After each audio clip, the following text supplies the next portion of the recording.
Every year, we embark on a new NBA season filled with predictions, expectations, hopes, and dreams concerning what might unfold. Utilizing data, film analysis, rumors, and reports, we can often make an informed prediction about how things will evolve. A prime example of this is the enthusiasm for predicting which players might have a breakout season, and there are always a select few that fans commonly agree on as strong candidates. However, these players don't consistently live up to expectations. This leads us to today's video, where we will focus on 4 players that many anticipated would have breakout performances this season, but for various reasons they haven't yet managed to do so. Before we dive in, it's worth noting that a significant number of you watching haven't subscribed to the channel yet, so if you enjoy our content, please consider hitting the subscribe button. Not only does it greatly help us, but it's also very much appreciated. Now, to kick things off, the first player we all thought would shine this season but has not is Jonathan Kuminga from the Golden State Warriors. Entering the year, the Warriors lost Klay Thompson to free agency, leaving their roster filled with uncertainty. While Steve Curry still has a few excellent years ahead, figuring out who would emerge as the team's second option was challenging. Due to a mix of talent, potential, and previous displays, many expected Jonathan Kuminga to rise as their elite second option. He might have even been a potential star, yet currently Kuminga ranks as the team's second leading scorer this season. When you envision a player breaking out and making progress, you anticipate greater consistency, increased discipline, and a clear rise in their performance, none of which accurately describe Kuminga in this context. For starters, he and Andrew Wiggins are essentially splitting responsibilities as the second option, both scoring around 17 points per game.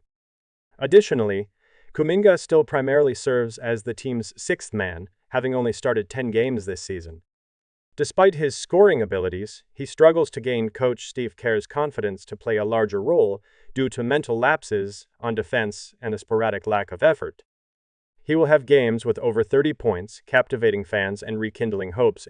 Drafted second overall in the 2021 NBA Draft, he was celebrated as one of the next exceptional scoring prospects at the shooting guard spot. Although possessing substantial offensive talent, he cannot be relied upon to emerge as a genuine star in the league. Last season, he finished strong, recording multiple 30 and 40-point games as the Rockets made a late push for a playing tournament position. This surge naturally positioned Green as a notable breakout candidate ready to carry forward that momentum into this season. Unfortunately, that hasn't materialized.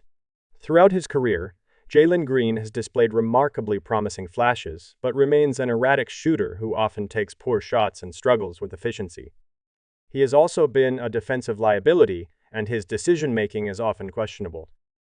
This year, he is averaging about 20 points per game, nearly the same figure he has maintained over the past 3 years, and making only 41% of his shots, along with 32% from beyond the arc, which is actually worse than his previous shooting percentages in both eras.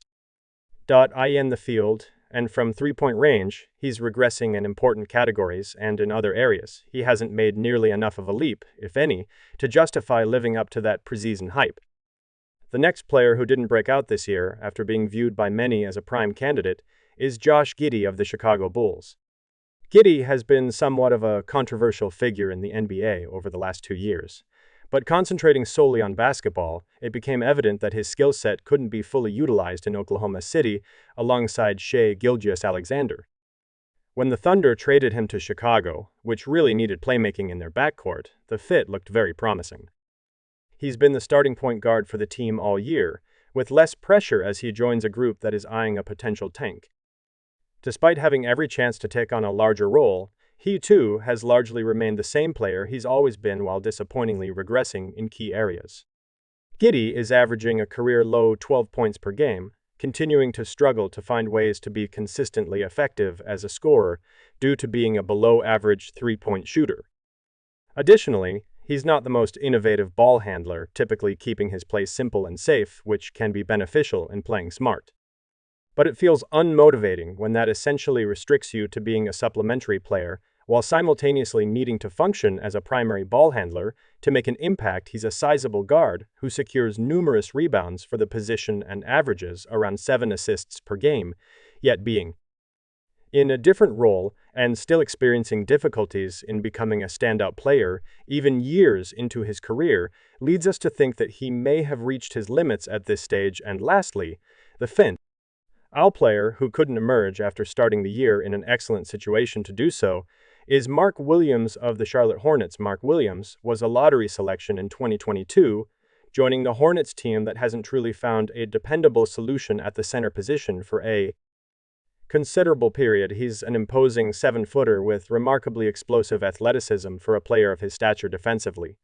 He's quite competent, showcasing genuine and instinctive shot blocking and rim protection skills.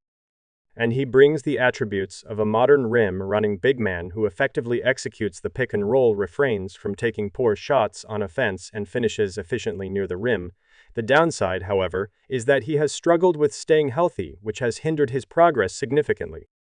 The expectation was that this season would prove different, and that he would thrive leveraging all-star LaMelo Ball's playmaking skills, but he has, once again, missed a considerable amount of time due to injuries, and during the 12 games he has participated in this season, he hasn't really made any discernible progress.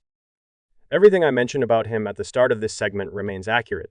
He simply doesn't assert himself nearly as much as a player of his caliber ought to, currently averaging around 12 points and 8 rebounds per game, both of which are lower than his stats from last season. The Hornets still lack a better option at center, so there's no reason for him not to seize this chance and excel.